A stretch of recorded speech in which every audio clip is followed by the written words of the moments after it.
সুন্দর জান্নাত চোখ দিয়ে দেখি ঢুকতে পারি না, আমারে কষ্ট দিয়ে তোমার কি লাভ?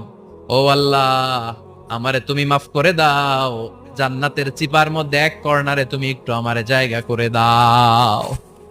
আল্লাহ বলবেন, ওয়াই হাক ইয়াবনা আদম, তোর ধ্বংস হোক হে আদম জাত, মা আগদারাকা, তোর চেয়ে বড় গাদ্দার আমি আমার সৃষ্টিকুলে কাউরে দেখি নাই।